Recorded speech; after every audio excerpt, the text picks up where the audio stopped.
Hey, what's up, lightboltjoe here. Today we're going to discuss the theatrical musical, Little Shop of Horrors. So this is based off of the 1960 film, black and white film, which is not a musical. Then there was an off-Broadway show in 83 and a revival in 86. Something. I saw the Broadway version in 03 with my family. Awesome. Then there was a bunch of national tours. There's been a bunch of revivals, off-Broadway, Broadway, off-Broadway. There's a current one happening now. Little Shop is just consistently doing something. Whether it's touring, whether it's on a stage, on Broadway, off-Broadway, off-Broadway, anywhere. Any community theater, any regional theater, high school theater, right? I currently saw a production at a high school. That's why we're talking about this now, because I realized I never actually talked about the stage musical version. I've talked about the 86 film, which was an 86 film, which is incredible. Frank Oz directed that. The puppetry from the Jim Henson Company is wonderful. But then watching this kid version, it's not kid, they're high schoolers, right? I was a high school drama kid. You know, we did our productions and stuff, and you have your fond memories of the group and your things, right? So it was entertaining watching them having a grand time. But there was a thing that they did in this, which I've never seen before. The narrator announces, you know, the beginning of the story, and then they announce the end of the story. And referencing the fact that Audrey is from outer space, Audrey True the plant is from outer space, they had this galaxy projected on the ceiling of the theater. And it was just so cool. It was just very immersive. It was different. I liked it. Thing that I love about theater, and I say this all the time, is that it's not about color, it's about character. It's a matter of how you play the character. That any type of person, any body type, any skin color, any gender can play a character if it has nothing to do with the culture of that character. So it works so well. There was a girl playing Mr. Mushnick in this, and it was just watching this drag king playing this character so well. It just worked so well, having the Audrey character be not the typical, you know, toothpick thin dumb blonde that Audrey's character is. Like, having things changed, it just works so well, and that's what's beneficial about theater.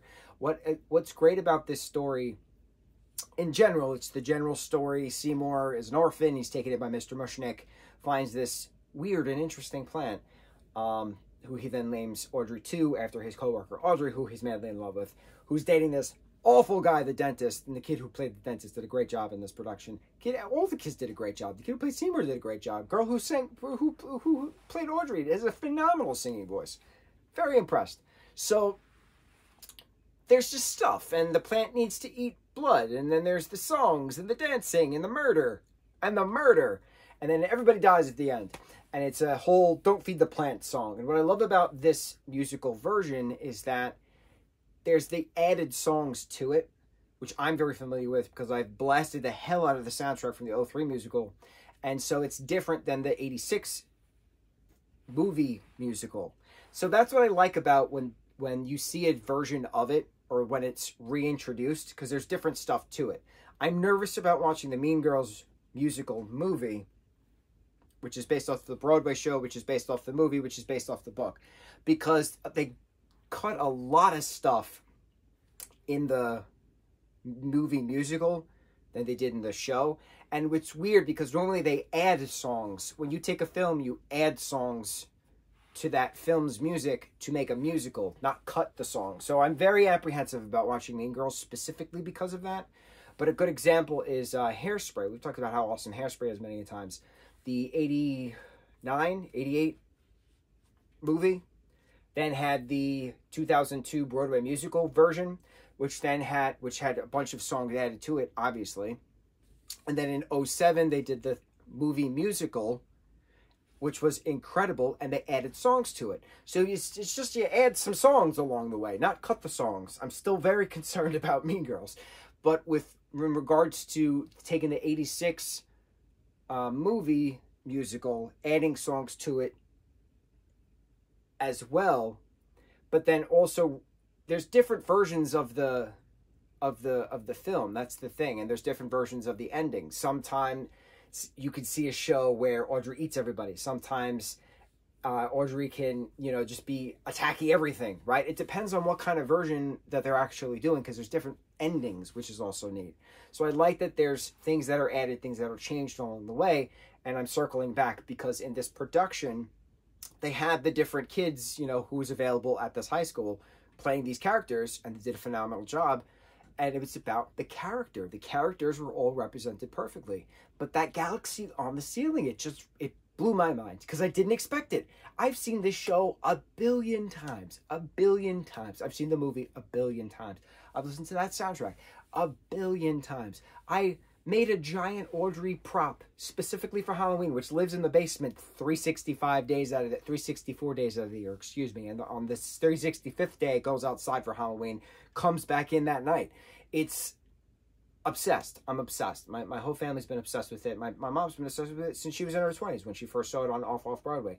So it runs in my blood, and it surprised me because it was something new about it, and it was different, and I liked it. I like the ad. I like when things are added. I don't like when things are taken away, if that makes any sense. So this was a great show that I saw recently with my mother at this high school, along with everybody else. I love the musical as a whole because of the story, because it's so perfectly balanced. It's not easy to do a balance. And this has equal parts of comedy, equal parts of drama, equal parts of horror, equal parts of music.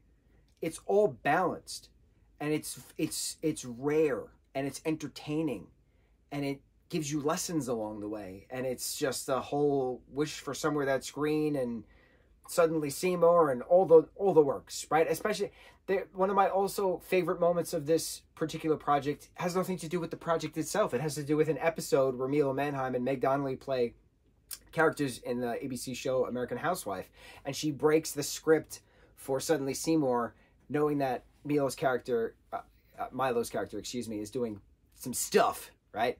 And she changes the lyrics to then apologize to her boyfriend in the audience. And it's just such a wonderful break in the moment. And you wouldn't expect it, and it works so well. Another favorite memory of mine. Wonderful show, wonderful memories, continuous nostalgic, happy, warm, fuzzy feeling memories from this horror show. Love it. Musical version, stage version, Little Shop of Horrors. On to the next review. Mahalo.